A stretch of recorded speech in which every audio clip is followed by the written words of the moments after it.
8-10 सियासी, अब तो 2-3 सियासी जमातें हैं, तो अब किसकी तरफ है?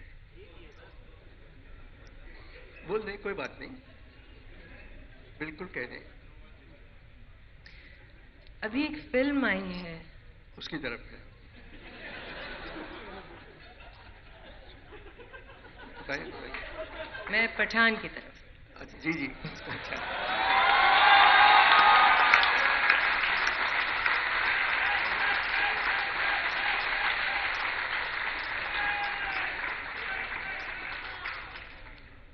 माहिरा खान। सच बात यह है कि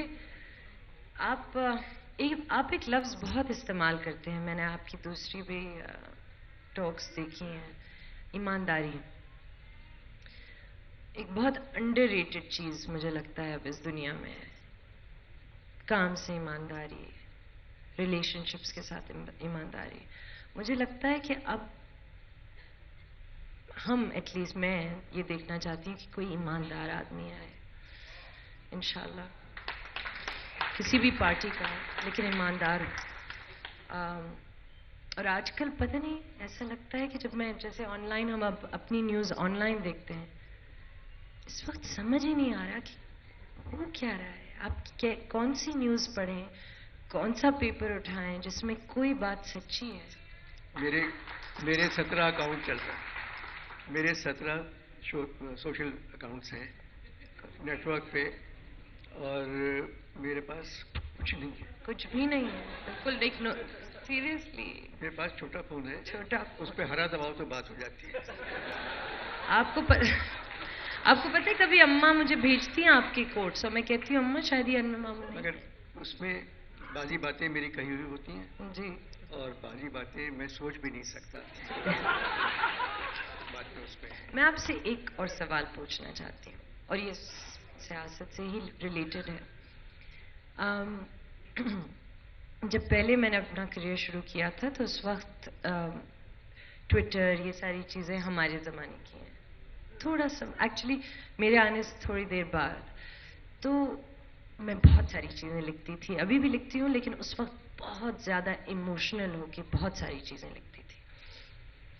और एक टाइम आया जब मैंने सोचा कि बस अब मैं नहीं और बोलूँगी, क्योंकि लोग गालियाँ देते हैं, लोग थ्रेटन करते हैं।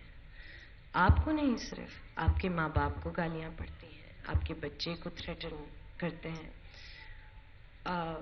ब्लॉग्स, चैनल्स चीज़ें तोड़ मड़ोड़ के लगाते हैं।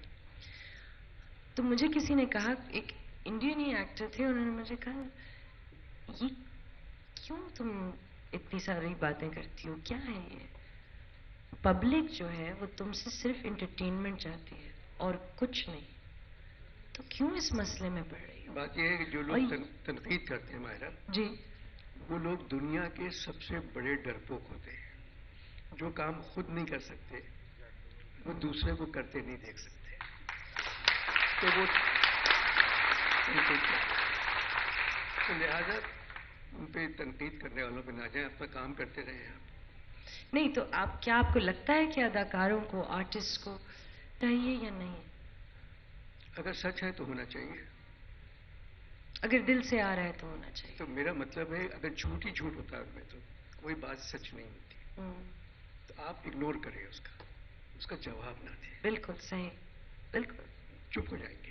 अगर आपने जवाब दिया तो वो लाख गुना बात फैलेगी। जी, वो तो मैं एक बड़ा, मैंने उसको एक तरह से बांधा हुआ है अपने साथ कि मैं रिप्लाई कभी नहीं करती उस तरह, मगर जब चीज़ें बुरी होती हैं माशरे में तो आपका दिल चाहता है कि आप बोलो। छोड़ दे। जब माशरे बुरा है तो जाहिर चीज़ें बुरी होंगी। सही बात है, सही बात है। अब ये बताएं, आपने कहा कि जाहिर है कि आप तहरीक इंसाफ की तरफ हैं,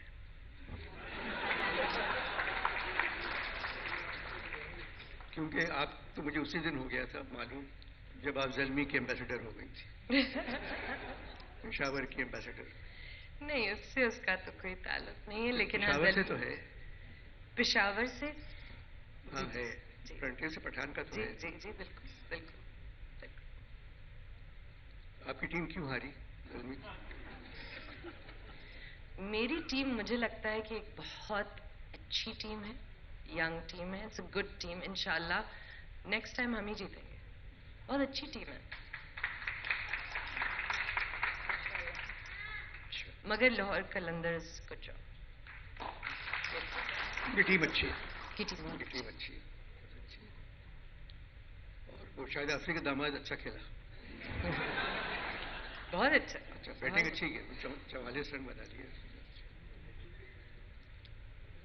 अगर आप एक आम तो सवाल जो डाइजेस्टों वाले करते हैं या मॉर्निंग शो में बच्चियां करती हैं, अगर आप पाकिस्तान की वज़ीर आज़म बन गई तो सबसे पहले क्या काम करेंगी?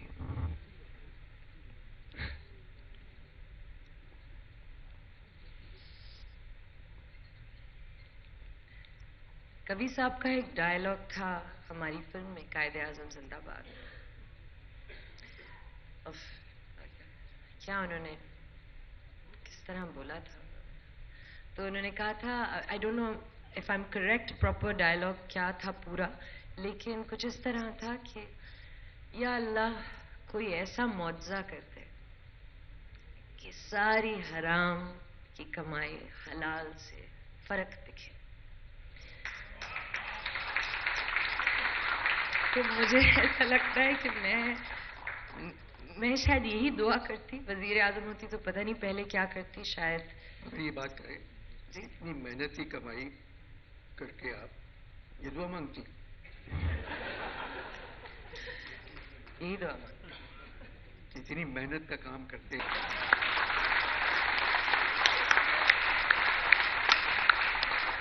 नहीं, बिल्कुल. पूरा मुल्क जो है यूं यूं घूमेगा तो क्या हालत है?